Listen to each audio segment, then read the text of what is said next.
ठीक गलत का निशान लगाएं। सवाल नंबर 1, हमें सफाई का ख्याल नहीं रखना चाहिए।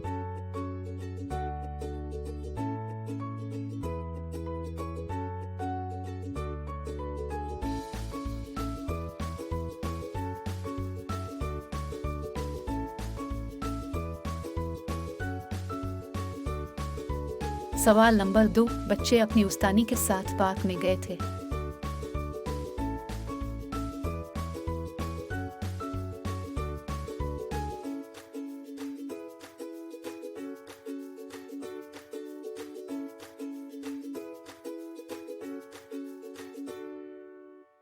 सवाल नंबर 3, हमें अपने आसपास के माहौल को गंदा रखना चाहिए।